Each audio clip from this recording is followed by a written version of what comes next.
grupit parlamentar të Ballës, po qoftë edhe të vetë kryeministrit, të cilët her pas here e kanë ofenduar, e kanë sharë, e kanë diskriminuar këtë lëvizje, proteste, duke etiketuar me forma dhe me ebrime nga më të ndryshmet, poshtëruse vetëm e vetëm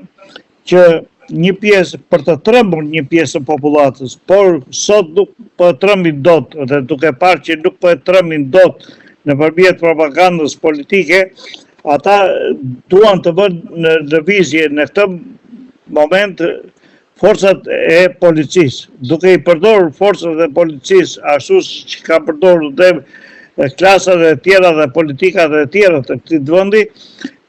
për të përshkallëzuar dhunën. Dhe kjo do të sjellë dhe pasaj eskalimin e kësaj proteste që deri sot që flasim asnjë polic nuk është dëmtuar, por përkundrazi është ndihmuar me ujë sepse temperaturat janë të larta, është mbështetur nga ana morale dhe gjithçka, ndërkohë që ata nuk kërkojnë të mënyrë komunikimi që bëjnë protesta me organet e policisë që janë në vit parë, por duan një agresivitet dhe një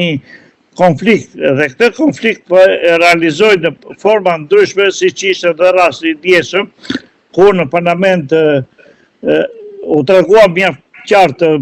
frika e parlamentarëve të cilët të hynë jo si zakonisht, dhe pse ata pretendojnë që janë përfaqësues të popullit, ata hynë nëpërmjet skutave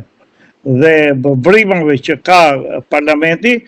në përdyer të fsheta dhe dolën po në përdyer të fsheta për treguar frikën që kanë për të përballur me këtë masë. Ai që nuk ka abuzuar, ai që nuk ka vjedhur nuk ka frikë, ai që ka vjedhur është arrogant, ai që ka vjedhur është frikacak, ai që ka vjedhur i përdor të gjitha format dhe mënyrat vetëm jo vetëm për t'u shmangur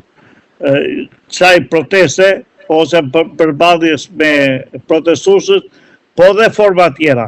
Dhe këtë e tregojnë në çdo moment të gjithë këta deputet të cilët sot janë shkëputur nga masa, janë bërë shumë fotull dhe janë bërë miliarder për sa i përket vlerës së tyre dhe nivelit ekonomiko-financiar. Avokat, ju po më thoni që populli e ka vrarë frikën, po grupi PS-s akoma jo. Grupi PS-s brenda e ka vrarë frikën, por e mban një tutele fort, sepse nëse ata dalin nga jo guackë e madhe, do thotë që ata do përballen me ligjin, do përballen me abuzimet që kanë kryer, me shpërnderimet e tyre dhe do ikin brenda hekura. Avokat, kam edhe diçka fundit, ju lutem. Kryeministri ka deklaruar këto ditë që edhe eksponent Partisë Socialiste me rëndësi që ata po bëhen gati që së shpejti në kryeministri apo ku diun diku tjetër të jetë takimi i parë i kryeministrit me protestuesit. Pra, si duket, është identifikuar një grup që do të diskutojë, ka pasur brëm një reagim anti Tepelena, duke thënë që nuk ka negociata diçka e tillë në mos gaboj, por unë ju pyes duke qenë se unë ju kam në këtë bisedë, edhe ju jeni pjesë e protestës, e grupit atje, mos juve jeni Jo, atëre qëndrimi i të gjithë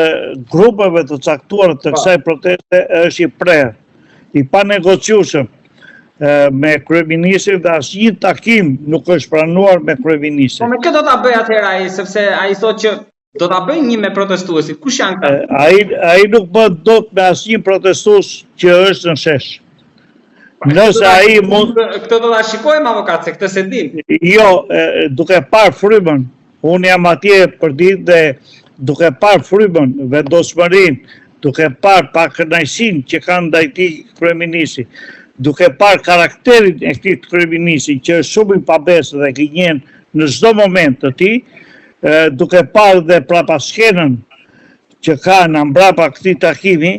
asnjë nga protestuesët që drejtojnë protestën deri sot nuk pranon dhe pika e parë dhe kryesore e kësaj proteste është dorëheqja e këtij kryeministri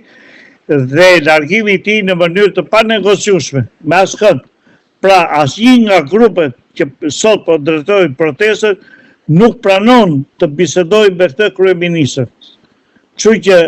unë mendoj dhe gjykoj dhe vlerësoj që nuk do të realizohet ai takim të mirë kryeministrit, sado që është munduar për këto gati 33 ditë për ta përçarë këtë protestë, nuk ka arritur dot të depërtojë dhe përgjetur elementet e duhur, të cilët ai mendon se mund t'i përdori mish për top nesër, duke u takuar me ata dhe duke bërë atë propagandën e tij pasaj për të hedhur i syve të gjithë kësaj mase të madhe të popullsisë që është çuar në këto temperatura të çmendura në Tiranë dhe proteston në mënyrën më paqësorë të mundur, duke i treguar dhe Bashkimit Evropian që ne jemi populli paqësor për sa i përket dhe ndrimit pushteteve. Ne nuk duam një pushtet me dhunë, ne duam një pushtet me paqe ku ky shpërdorues detyre ose kjo klasë politike e cila e ka çuar këtë vend në regres të largohet një herë mirë nga historia dhe të vijë një klasë e re politike e cila të vendosi një standard me Bashkimin Evropian për sa i përket ligjeve, kushtetutës dhe rregullave për një jetë sa më të mirë. Avokat, ne do jemi këtu për ta parë se çfarë do ndodhë, qoftë me protestën nesër te Katër Korrikut, por edhe me personat që do tulen në tryezë me kryeministrin, sigurisht paralajmëruar. Unë të falenderoj shumë për bisedën dhe për mendimet që ju ndat me publikun ton, avokat i nderuar. Të jam mirënjohës shumë. Faleminderit juve.